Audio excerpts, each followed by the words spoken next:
दोस्तों आज की इस वीडियो में मैं आप सभी को जुत्सु काइसेन सीजन 2 का एपिसोड नंबर 20 एक्सप्लेन करने वाला हूं। लेकिन अगर आप सभी ने अभी तक पिछले एपिसोड्स की एक्सप्लेनेशन वाली वीडियो को नहीं देखा है तो आप सभी को जुत्सु काइसेन सीजन 2 की प्लेलिस्ट का लिंक डिस्क्रिप्शन बॉक्स में मिल जाएगा। और इस एपिसोड को एक्सप्लेन करने से पहले हम पिछले एपिसोड का रिकैप ले लेंगे, जिससे आपको बेटर अंडरस्टैंडिंग होगी इस एपिसोड को समझने में। लास्ट एपिसोड में हमने ये देखा कि महितो नोबारा को टच करने में कामयाब हो जाता है। नोबारा सभी चीजों को याद करते हुए, अपने सभी फ्रेंड्स को याद करते हुए यूजी से कहती है कि उसकी ये जिंदगी काफी अच्छी थी। इसके बाद नोबारा का चेहरा फट जाता है और उसकी डेथ हो जाती है। ये सभी चीजें देखने के बाद यूजी पूरी तरह से शॉक हो जाता है। नोबारा की डेथ हो जाने के बाद महितो अब यूजी से फाइट करने लगता है, लेकिन यूजी के लिए नोबारा की डेथ इतनी ज्यादा पेनफुल थी कि वो महितो से फाइट बैक करने का भी ट्राई नहीं करता है। और महितो यही चाहता था। महितो यहाँ पे यूजी को अंदर से पूरी तरीके से तोड़ देना चाहता था, इसलिए उसने नानामी को यूजी के सामने खत्म किया था। और इतना काफी नहीं था उसको अंदर से तोड़ने के लिए,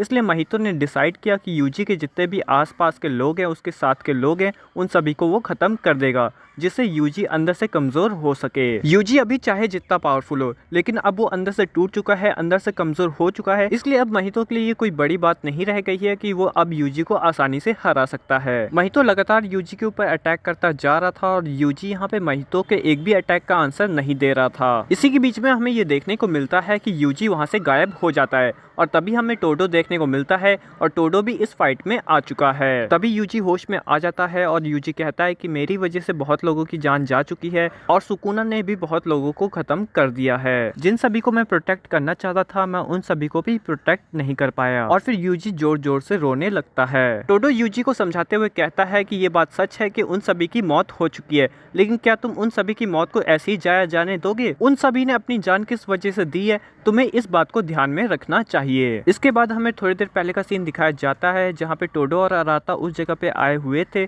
जहाँ पे गोजो को प्रिजन रेल में कैद किया गया था। जहाँ पे टोडो अराटा से कहता है कि हमारी पहली प्रायोरिटी तो ये है कि हम गोजो को बचाएं, लेकिन इसी के साथ हमें अपने दुश्मनों को कमजोर करना होगा और ज्यादा से ज्यादा हमें अपने लोगों को बचाना होगा। फिर टोडो कहता है इन सभी चीजों से पहले मुझे अपने भाई को ढूंढना होगा। अराता यहाँ पे इस सोच में पड़ जाता है कि यहाँ पे टोडो का कोई भाई भी था, लेकिन आप सभी इस बात को तो जरूर समझ गए होंगे कि टोडो यहाँ पे आखिर किसको भाई कह रहा है। टोडो यहाँ पे यूजी को बचाने के साथ साथ महितो के साथ फाइट भी कर रहा था। टोडो अपनी स्वैप टेक्निक का यूज करते हुए महितो के अटैक से बच भी रहा था और उसके ऊपर अटैक भी कर रहा था। टोडो यूजी को फाइट बैक करने के लिए कहता है, जिसके बाद यूजी यहाँ पे टोडो के साथ फाइट करने के लिए रेडी हो जाता है। इसके बाद टोडो अराटा से नोबारा की बॉडी वहां से लेकर जाने के लिए कहता है और उससे कहता है कि अगर नोबारा की बचने की कोई भी उम्मीद है तो वो अपना पूरा ट्राई करे। अराटा यूजी से कहता है कि उसने नोबारा के सभी इंजरीज को ठीक कर दिया है, अब उसमें से खून बाहर नहीं निकल रहा, लेकिन उसने आने में थोड़ी सी देर कर दी क्योंकि नोबारा तब तक मर चुकी थी। अराता कहता है कि नोबारा को बचाने के अभी भी कोई चांसेस बचे हैं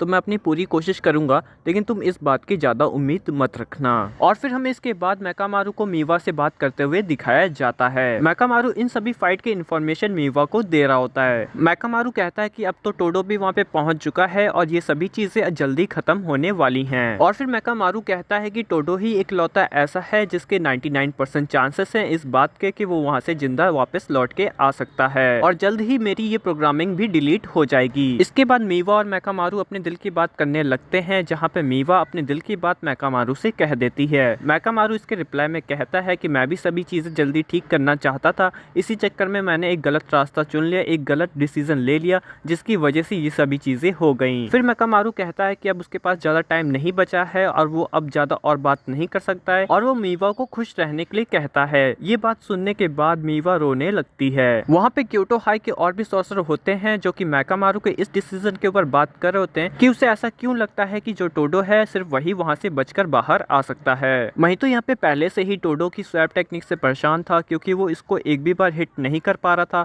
और ऊपर से टोडो उसे हिट किए जा रहा था। और अब तो यूजी भी यहाँ पे उससे फाइट करने के लिए रेडी हो चुका है। टोडो और यूजी अपनी टेक्निक को कंबाइन करके बार बार स्वैप करके महितो के ऊपर अटैक कर रहे थे और इसी वजह से महितो को यहाँ पे काफी ज्यादा प्रॉब्लम भी होने लगती है। ऐसे महितो को कोई भी चांस नहीं मिल पा रहा था ये दोनों के ऊपर अटैक करने का, लेकिन महितो यहाँ पे सिर्फ पिट नहीं रहा था बल्कि यहाँ पे टोडो की टेक्निक को समझते हुए बार बार इन सभी से बच भी रहा था। टोडो की स्वैप टेक्निक महितो को यहाँ पे सबसे ज्यादा परेशान कर रही थी, इसलिए वो सोचता है कि वो टोडो को अलग करके उसके ऊपर सबसे पहले अटैक करेगा और उसको खत्म करने के बाद वो यूजी से आसानी से निपट सकता है। महितो यहाँ पे ट्रांसफिगर्ड ह्यूमन का यूज करते हुए इन दोनों को अलग कर देता है। इसके बाद वो टोडो के ऊपर अटैक करने की कोशिश करता है, लेकिन टोडो उन सभी अटैक से बच जाता है और यहाँ पे फिर इसके बाद ये दोनों फिर से एक बार साथ में आ जाते हैं। इसी बीच यूजी ब्लैक फ्लैश का यूज करते हुए महितो के ऊपर अटैक करता है। इसी के बीच में टोडो एक पत्थर उठा लेता है जो कि वो यूजी की तरफ फेंकता है और यूजी अपनी ब्लैक फ्लैश एनर्जी को उसमें भर के वो टोडो की तरफ वापस फेंक देता है। टोडो यहाँ पे ये सोचने लगता है कि यूजी अब काफी ज्यादा पावरफुल हो चुका है और वो अब उससे भी ज्यादा आगे निकल चुका है। इसके बाद हम ये देखते हैं कि टोडो उस ब्लैक फ्लैश एनर्जी का यूज करते हुए महितो के ऊपर एक पावरफुल अटैक करता है, लेकिन उस अटैक का महितो के ऊपर कोई भी असर नहीं होता है। महितो कहता है कि इन सभी अटैक का तब तक कोई भी फायदा नहीं है जब तक ये मेरी सोल को नुकसान नहीं पहुंचाते हैं। इसके बाद हमें ये बताया जाता है कि ये तीनों अपने 120% के पोटेंशियल पे पहुंच चुके हैं और फिर हम ये देखते हैं कि महितो बहुत ज्यादा लार्ज स्केल पे ट्रांसफिगर्ड ह्यूमन को रिलीज करने लगता है, जिसको देखने के बाद टोडो कहता है कि अब मेरी स्वैप टेक्निक का भी कोई असर नहीं होगा क्योंकि ये बहुत ज्यादा लार्ज स्केल पे है। और फिर टोडो कहता है क्या अब ये सीरियस हो गया है, और इसी के साथ ये एपिसोड यहीं पे खत्म हो जाता है। लास्ट एपिसोड के अंत में हमें ऐसा लगा था कि नोबारा की डेथ हो जाने के बाद यूजी यहाँ पे महितो को अच्छे से तोड़ने वाला है, लेकिन ऐसा होता हुआ हमें अभी तक तो नजर नहीं आ रहा है। आगे आने वाले एपिसोड में हमें क्या देखने को मिलने वाला है इसके बारे में ज्यादा आइडिया नहीं है, लेकिन आप सभी को अगर आगे आने वाले एपिसोड के बारे में जानकारी चाहिए, हिंदी एक्सप्लेनेशन चाहिए, तो हमारी इस यूट्यूब चैनल को जरूर सब्सक्राइब कर लीजिए और बेल नोटिफिकेशन को प्रेस करना ना भूलें। और नोबारा के यहाँ पे बचने कोई भी चांसेस नजर नहीं आते क्योंकि आराता ने ये बात खुद ही कंफर्म कर दी थी कि जब वो आया था उससे पहले ही नोबारा मर चुकी थी, इसलिए इस बात का अब कोई चांस नहीं बनता है कि नोबारा बच सकती है। दोस्तों आने वाले टाइम में हम जुजुत्सु काइसेन सीजन 2 पार्ट 2 मतलब शोइये इंस्टेंट आर्क को एक्सप्लेन करने वाले हैं, तो इस वीडियो को अगर आपको देखना है तो हमारे यूट्यूब चैनल को जरूर सब्सक्राइब कर लीजिएगा। तो दोस्तों आज के वीडियो में बस इतना ही। Thank you for watching this video.